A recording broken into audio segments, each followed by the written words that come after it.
everybody. Welcome back to HealthSparx, featuring the brightest entrepreneurs and innovations from the health and technology arena. I'm your host, Michael Walsh. Episode number 15 already. Wow, almost 4 months we've been out there doing this. Thank you so much to everybody who tunes in each week. Thank you to my guests. It's been an incredible journey so far. I'm having a blast learning from everybody and connecting with all of you health and technology innovators and entrepreneurs out there. This has been just so much fun for me. Thank you. On today's show, I welcome Alex Fair, the co-founder and CEO of Medstartr. So excited that Alex can be here. Medstartr is this incredible crowdfunding platform, and I think that might even sell it a little short. It's so much more than just a crowdfunding platform, but what Medstartr can help all of you do, regardless of the project you're working on for healthcare, I'm gonna let Alex kind of give you the details, but so impactful what this could do for everybody. So very excited to welcome Alex to tell us all about it. We're going to get into some stuff about crowdfunding, what the differences between crowdfunding and just traditional investing are, and of course all about Alex's resume, everything he's been part of, and as always, we will finish up with some advice that Alex has for all of us as we work to really innovate and disrupt what's going on in healthcare right now. All sorts of opportunity. For those of you first-timers just stopping by, I just sort of kind of gave a preview, but what's HealthSparx all about? Well, it's all about telling stories about crazy people. And I say that because us entrepreneurs, we tend to be crazy. We are the only people out there that we will get laughed at, we will get made fun of, we will get thrown out of offices, thrown out of meetups, and we just take that to mean that we should try harder. That's really what HealthSparx is all about. Those people get tossed out of offices, I invite them on the show. That's just how this works. All about sharing stories about entrepreneurs, innovations from the health and technology arena, incredible startups that could have a real impact on you as a consumer, making decisions for yourself, for your family, your loved ones, about your healthcare. So that's what this is all about. Let's bring this all together. Let's share stories. Let's make better decisions. Let's fix healthcare. Let's get it on the right track and see where it all goes. So I thank you again for being part of today's show. Before we get started with Alex, I just want to remind you, if you would, to please subscribe to HealthSparx right here on the website or by going to healthsparx.com/subscribe. I can promise you over and over, I will not spam you. That is not what this is all about. You'll get one email from me every Tuesday morning with the episode. That is it. It'll have a little bit of a description in there about the guest, about the content of the show, and just a link to go check it out. That's all it is. So please, I urge you to check that out, subscribe, and looking forward to hearing any feedback you have about any of the other episodes I've posted, including this one. So without further ado, let's get to it. Alex Fair, the co-founder and CEO of Medstartr. Let's hop into it. Everybody, today on HealthSparx, I am joined by a master. I mean, I'm so pumped that this guy could take some time to join us and talk all about his company and how important crowdfunding is to healthcare. It's Alex Fair, the co-founder and CEO of Medstartr, coming to us from New York. He's also the founder of Health 2.0 New York. So Health 2.0 New York was one of the first chapters that launched, 5 years ago or so. They've got over 3,000 members that have joined since they formed. So very pumped to have Alex on the show. Alex, welcome, my man. How's it going?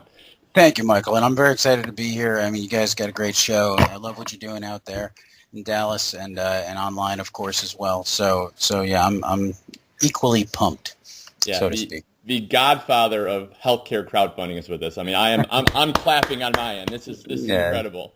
Thanks. What few hairs I have on my head are going up. Thank you. I'm very honored. Do you have a Marlon Brando impression by chance that you could do for us? No. I'm from New York. I'm from New York. You know, we live that. You know, so yeah, we don't play like that. So it's not just the movies. So much to get into today. I mean, I'm again so excited you could be here. I want to make sure we get in as much as we can in our time. So before we kind of jump into Medstartr and crowdfunding and all the stuff going on with this, let's kind of start with you a bit. Give us a little background on where you come from. You know, what experience you've had that led us to where we are today. Okay, sure. Well, I started out like a lot of people, as a scientist in healthcare, and I actually was a physicist, and my grandma got sick, and I said, let me do something that's more relevant to me. Everybody in my family seems to get cancer. Let me go be an oncologist, and so I started doing a PhD, did research, and I had a bunch of papers on the topic, and just sort of diverged. I had an idea, took off, it got doctors paid. It's now what they call evidence-based medicine, but back then it was a datafied application, that would basically support a physician's treatment plan and things like that using latest scientific knowledge and things like that, and it would get them paid. So that was exciting, and it was my first startup. Created it, sold it in like 12 weeks. No kidding, 12 weeks? Yeah, well, I had a good client. And they didn't want to pay my bill. They just wanted to, bring us all on board. So, I was young. I was like 26. I was trying to figure out what I was going to do next, after doing 3.5 years of a PhD, and, I was going to go to medical school, and, but they said, you know what? Do this for a little while, help us run some medical practices, be our CIO. They had just gone public, and it was a very exciting time. It was what they call the physician practice management industry, which was sort of a precursor to ACOs and things like that. But we were really changing how things were done. This is back in the 90s, and it changed a lot after that, and a lot of the PPMs died. Health South is the only one that really was still standing after the market lost confidence in the model. So then I went to IBM, did more consulting, created ScanBuy. We connected cell phones and barcodes, so all those patents and such. Cool. And we were way ahead of our time. It was before the cell phone had a good camera, and we were in the right place. And then when the camera got good enough, we moved to that other space. And so now every time anybody uses a barcode and a camera together, it uses our old patents. But I walked away from that, and I completely left healthcare, completely left tech, went into operations, running a company for somebody else. When 9/11 happened in New York, a lot of us sort of, looked for more stable type things. Also, my daughter had just been born. But that back in 2008, I wanted to get out. I wanted to go back to healthcare. And, so I retired and threw myself a party and said, what do I want to do? I want to go fix something. I want to go do something really big. And it's true. It was a great party. I had good people work for me. They're like, "No, you can't leave." I was like, "No, I gotta leave. I'm out of here." Yeah, no, I got to do something that's important to me. I can't be in women's clothing anymore. And not that I was literally in women's clothing. There's nothing wrong with that. Never mind. I'm still your friend, man. Okay, good. Regardless. Oh no, it's a really fun industry. Fashion shows and Milan and anyway, that's a whole different thing. So So I decided to fix one of the really big problems of healthcare, which is price transparency, right? Everybody talks about that it should be fixed and things like that.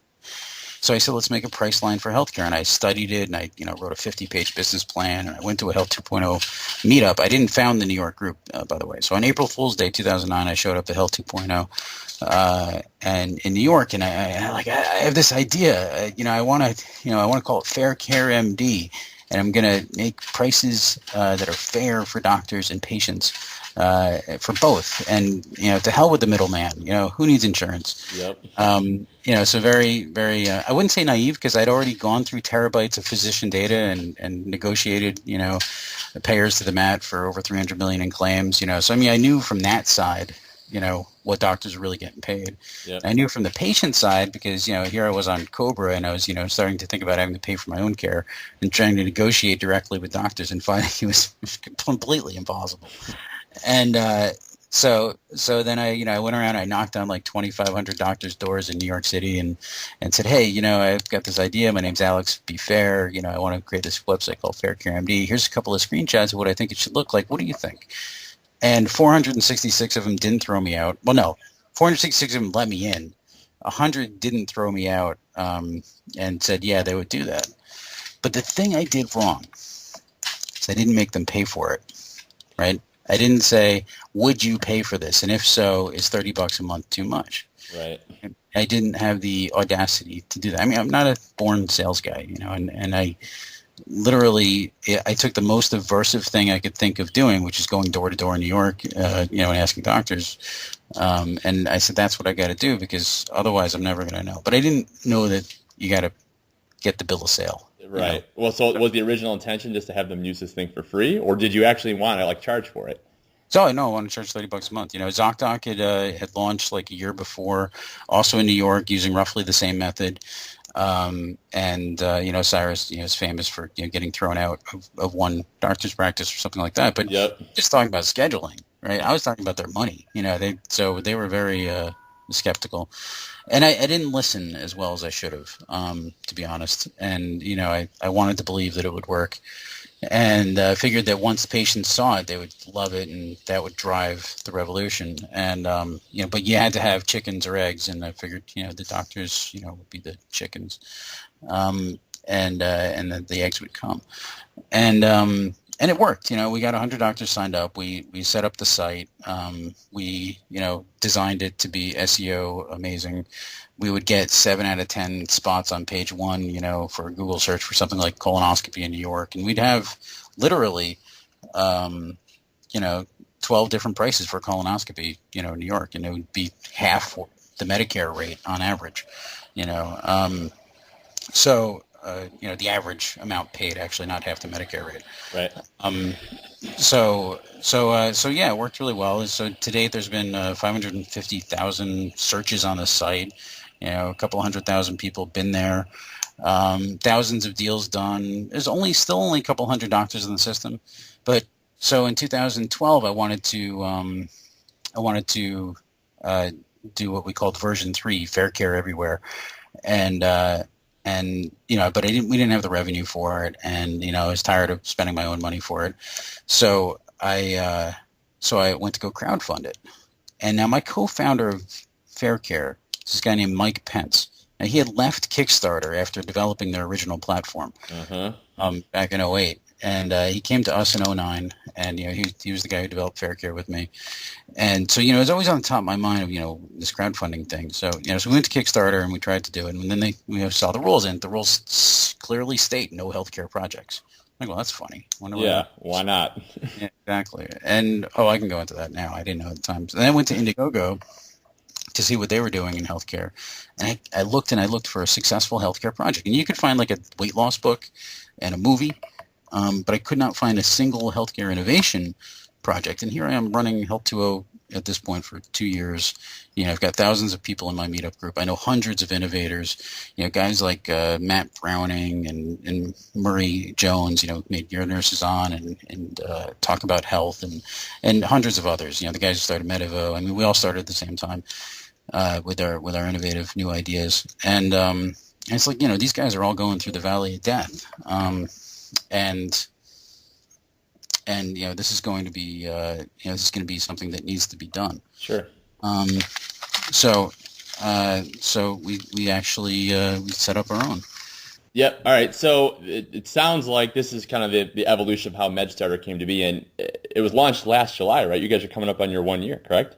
Yeah. Well, we went with the private beta live on 4th of July, and then we came out properly on the 11th of July. So yeah, I mean, so we incorporated actually on May 22nd. So we kind of did our first year, for the company existing, but the first year open to the public would probably be the 4th of July. So declaring our independence for a healthcare innovation crowdfunding. Well, you need a healthcare revolution. You probably came to our revolution event in California, and so it's all very revolutionary. All right, so I get this question a lot at our Health 2.0 meetups here in Dallas. How do I've got this idea. How do I kind of get started? Where's a development team? How do I raise money? Yada, yada, yada. So for those listening out there that are really sitting on, they think this great health and technology idea, what can Medstartr do for them? What can it really provide them? It's a great question. Its better question would be, what can't we do for you? Right? Yeah. All right, let's go with it. There are some things we can't do for you. Okay, the initial idea, the seed, the germinal, basis of what you're doing, can't do that. Okay, we can make it better. The passion that it takes to do a startup, that we can't give you. We can help. But business savvy, knowing what will sell. connecting you to mentors, connecting you to investors, getting you partners, getting you customers, getting you some money, and helping you talk to the press, giving you the ways to do that. So pretty much everything that a traditional accelerator and your entrepreneurial Uncle Larry, would normally do are the things that we also do for people. So so take for example our first success story, Dave Chase, right? So Dave had created a really amazing tool that was Avada, right? exactly that was I thought of it at the time as somewhat of a undifferentiated PHR, patient health record. And I've known Dave for a while. He and I shared some terms like DIY healthcare reform, in the Fair Care days. And so, and we'd been on panels together. So, we knew each other. And so, so he had just integrated the Fitbit using the Fitbit API. But what he really wanted to do, he's an ex-Microsoft guy. What he really wanted to do is he wanted to be the center of the digital health information exchange universe for all digital devices, for doctors and patients to share data. That moment where you've collected your information, you want to give it to the doctor, or you want them to get a regular report, all that kind of stuff. He wanted to sort of be there, and he was one of the first people really saying that he wanted to do that for this whole convergence, movement that started last year significantly. And I said, well, then you're doing the wrong thing. You're not supposed to be using other people's APIs. You're supposed to be giving them your API. Absolutely. Go build it. Exactly. So if you don't have one now, it'll take you, your programmers or an hour and a half, to make one, and just let some hooks in and let them download the SDK. And this is taking a page from Pebble. Eric Majagovsky, the guy who did the $10 million Pebble Watch project on Kickstarter, was one of the guys that we interviewed early on to figure out, how this crowdfunding thing worked. And that's, that was one of his tricks. He also, we have now a getting funded guide, which tells entrepreneurs what they do every day before their campaign starts, when their campaign starts. So, you never don't have 100 ideas about how to approach reporters, how to, start your, own tweet chats or get involved in other people's tweet chats, Sure. Talk to guys like you. So we give them a million things to do, but a lot of that came from interviewing Eric and of course then our experience. So we're in version 3 of that now, and it gets better all the time. So we basically help you get found and funded faster. I mean, when you have a stadium full of people, look at your video, which, as you know, in healthcare is not easy. No, absolutely not. I always go back to the Todd Park example. I love Todd, and he's great speaker. So he's got a great video out on YouTube when he was first explaining how PPACA works. It was back in 2010. So to this day, he has about 3,600 views. So we got Doctors 2.0 70,000 views in a month. Mm-hmm. For their conference. Regularly we'll get 15,000 views for guys like Fred Trotter or Dave Harlow, who both have a project on the site now. But on average, people get at least 4,000 views, and that's a nice little kick. A nice little kick. Yeah, they're spending 2 minutes and 17 seconds watching your stuff. Sure. That's like a basketball stadium full. Any idea? I mean, how many projects have come through Medstartr at this point, the last year? Oh yeah, no, we've had over 600 applications. We've let I think 68 go live. And there's a lot of bars we put up, so it's got to be clinically significant. We make sure that the project is worthwhile. So we work with the clients, the Medstarters, to make sure that their projects don't suck. But still, we have different levels of service now. We started out, we were giving everybody what we call the partner program, where everybody would get 10 to 20 hours of our effort to help them make their projects work better. But then, like a lot of business models, that one wasn't going to pay for itself. Right. So we went to a DIY approach where we give everybody a couple hours. And then if somebody wants to do the higher level of service, where we're getting, our mentors involved, or, we're doing, significant writing or videography help or PR or planning, whatever, we can buy packages, and you don't buy them with cash. You buy them with percentages of how much is raised through the site. So it's on a success basis. That's what we call the partner program. So we tend to help the ones who want to be helped, and the ones who think they got it on their own, we let them do it on their own. It's absolutely incredible. I mean, it's like an accelerator in a box, really. Like, come to the site, get everything you need right here, and get out there and get going. Yep. Raised over $10 million, so it's like an accelerator, but it's a lot better than an accelerator. So meaning that you get non-dilutive capital, you get the same levels of service. And, remember, I'm a mentor, Blueprint, and We Multiply, and, the Startup Health guys and I, we've, worked together for a while. So, I mean, I understand the accelerator model quite well. I mean, this is my 7th startup. Right. But I don't think 6% is a fair amount, So we actually do have an accelerator program where we will give you more than 20 hours, give you what we call the full court press.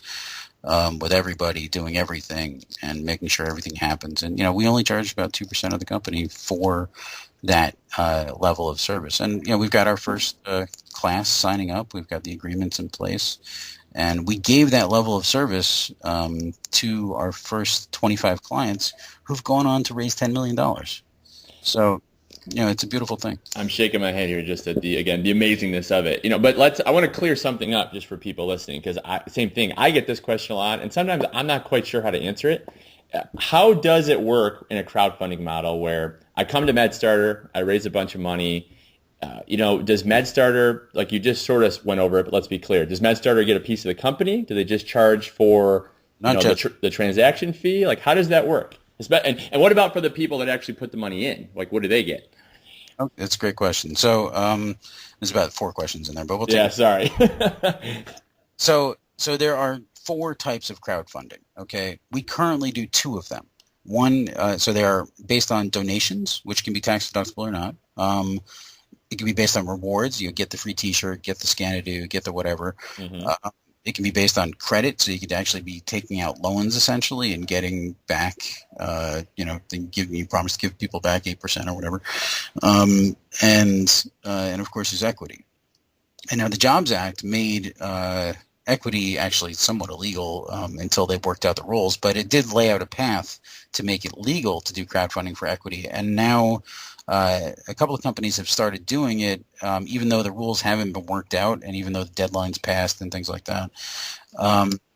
The Funders Club and or Founders Round, Circle Up, Angel.co, a couple others are starting to, even in healthcare. Anyway, so they're using accredited investors only. So there's some rules you can already do that with. But what we focus on right now are rewards based and donation based. Okay. So through our partner Cancer 101 Foundation, we can actually enable tax deductible donations for any project that they approve of, and it doesn't have to be cancer related. So they've just approved their 5th projects. 4th and 5th projects to be eligible for them, and so those are up and running, and it's part of the whole Crowds Care for Cancer challenge, which we can talk about that too. And then so we do those 2, rewards and donation based. We don't mess with credit, and we will be getting into equity, but I'll tell you when that's ready. Right. All right. So go ahead. I was just gonna say, so as far as like the donation stuff, I mean, it can be if I have a project, it can be a for-profit project, right? I mean, it's not just not-for-profit. Right. It saves you the trouble of setting up a 501c3. So, okay. But it's a pass-through donation. And if you think about it, anytime you did like a March of Dimes walk or Avon or what have you, people collected money, right? Yep. So that acts somewhat as a pass-through donation. It's the same basic mechanism. Whereby somebody collects it and somebody else gets a grant for it. The way actually most charity foundations work is that they have to put the money to work, and they give the money as grants to individuals, and those are for-profit organizations usually, or just individuals. So in this case, Cancer 101 cuts a check directly to Mike Antonucci of AMVIT, the Alzheimer's music video image therapy project. He's the first one getting a check. For 88% of everything that was donated. So Cancer 101 takes 4%, we take 5%, and PayPal or WePay takes about 3%.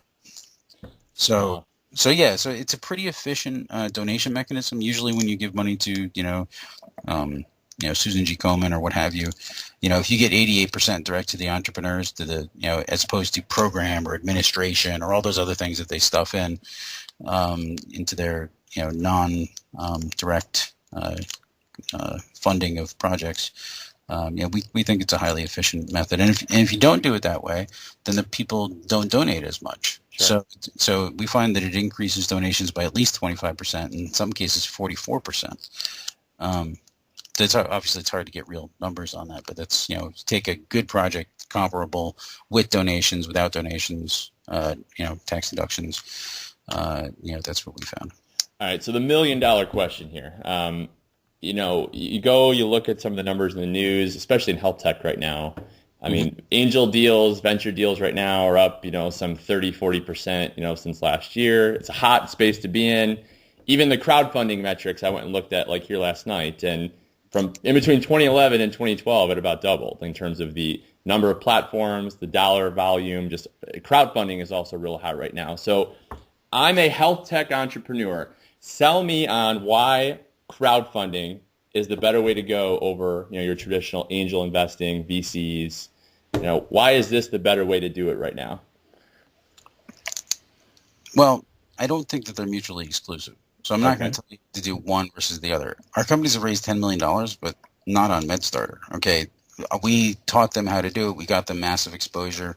And then somebody came in and either bought them right off the site, or something great happened, which led to something else, which led to something else. So Dave Chase, going back to that example, after he did our project, he then got accepted into the New York Health Accelerator. So he won $100,000 and, was introduced to even more people. And then, raised money. Then he went on to angel.co and raised $1 million there. So, but if you talk to him, he'll tell you, the things he learned, and obviously the pivots and strategic planning that he got with us. And of course, it didn't hurt getting 3 new partners and $7,500. And I think he got about 7,000 views. So he's one of the first projects. So we got a lot of press initially, so he got extra views.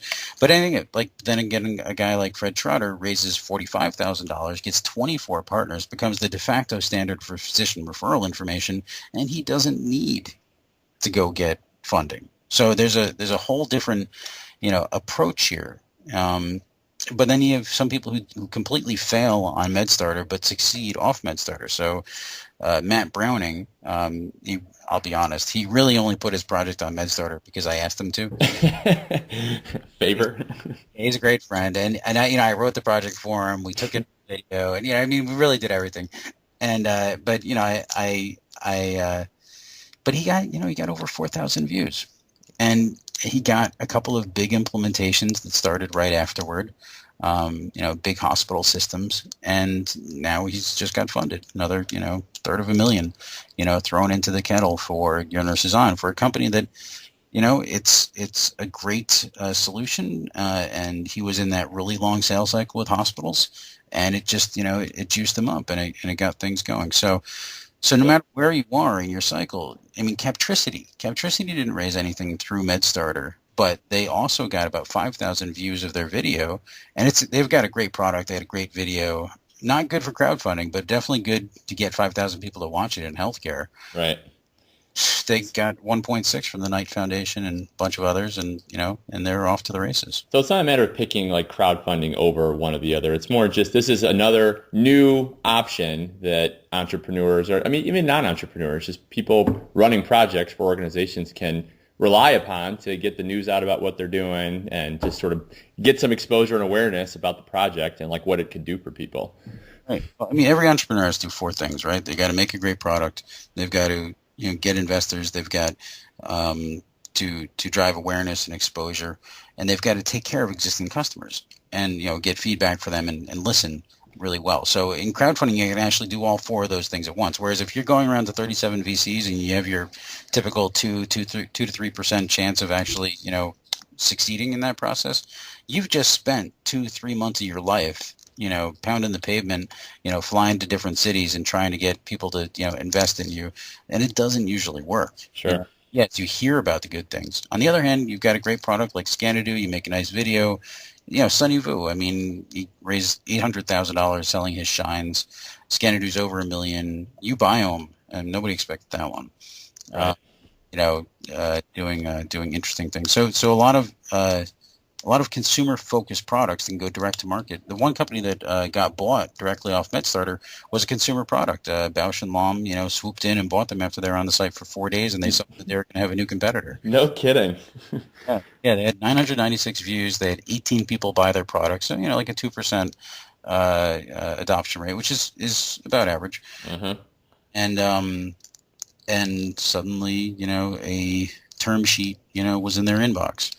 So, so that's a beautiful thing. Awesome. Well, so let's finish up. Let's step back. What advice do you have for kind of the folks out there? You've seen a lot. You've been part of a lot. 7 startups. I mean, you've worked for IBM. You've been all over healthcare and technology. What advice do you have for health tech entrepreneurs right now? I mean, the space is on fire. Lots going on. Lots of opportunity to go out there and just really fix something, really build something. What do you tell these people right now? The first thing I tell them to do is listen. Listen to your customers. I mean, it's all any engineer, programmer, doctor, whoever can come up with some really great solution that they think is the cat's pajamas. But it's unless their customer is willing to pay for it, unless they have true market testing, and they're listening closely. As going back to the Fair Care example, I wasn't listening. I thought I had solved the problem, and I only wanted to hear one answer. So the number one thing I tell people to do to start with is listen. So listen to your customers and make sure that it's something they want and they're willing to pay for. And that's one of the reasons I love crowdfunding, is because it's a great way to listen. Absolutely. Well, again, thank you so much for taking the time to be part of this. I mean, I continue to watch Health 2.0 New York, and I've been to Medstartr many, many times, kind of looking through some of the FAQs and projects and just trying to figure out what everybody else is doing so I can incorporate that into some of the stuff that we're doing down here in Dallas. So appreciate you being part of this, and thanks for the great example you've set out in New York with everything you're doing with Fair Care and with Medstartr. We can't wait to see what's going to happen next with Medstartr. It's got a huge, huge opportunity to be real impactful in this space. Well, thank you, Michael, and thanks for having me, and it's a great show and great questions. So thanks. Well, that'll about do it for Alex and I. Thank you so much again to Alex for being part of today's show. I hope you all enjoyed it. What an incredible guy. So much experience. He's seen so many things. And I mean, he's certainly a role model for all of us entrepreneurs out there to live up to. I mean, everything he's been a part of, everything he's going to do, I can't wait to continue to see all of it and hopefully maybe even be part of it someday. I'm hoping to actually, right after the show, we talk some more. And he said that, you really need to go and put one of these Medstartr campaigns together. So that's exactly what I'm going to do. I'm going to go do that right after I sign off here and see how it goes. I hope I don't completely screw it up. Alex, if I do, just let me know. So anyway, thank you again to Alex. This was great. Lots of great advice. Before we sign off, of course, again, one last reminder to please subscribe. If you really enjoyed this show with Alex, I'd love to be able to deliver other shows just like this one each Tuesday morning to you. So subscribe to the show right here on the website, healthsparx.com/subscribe. Not going to spam you, just going to give you the episode content every Tuesday morning when it comes live. So thank you very much. I appreciate it. All right, well, hope everybody's having a good week so far. Really looking forward to next week's show. Until then, I'm your host, Michael Walsh. Talk to you soon.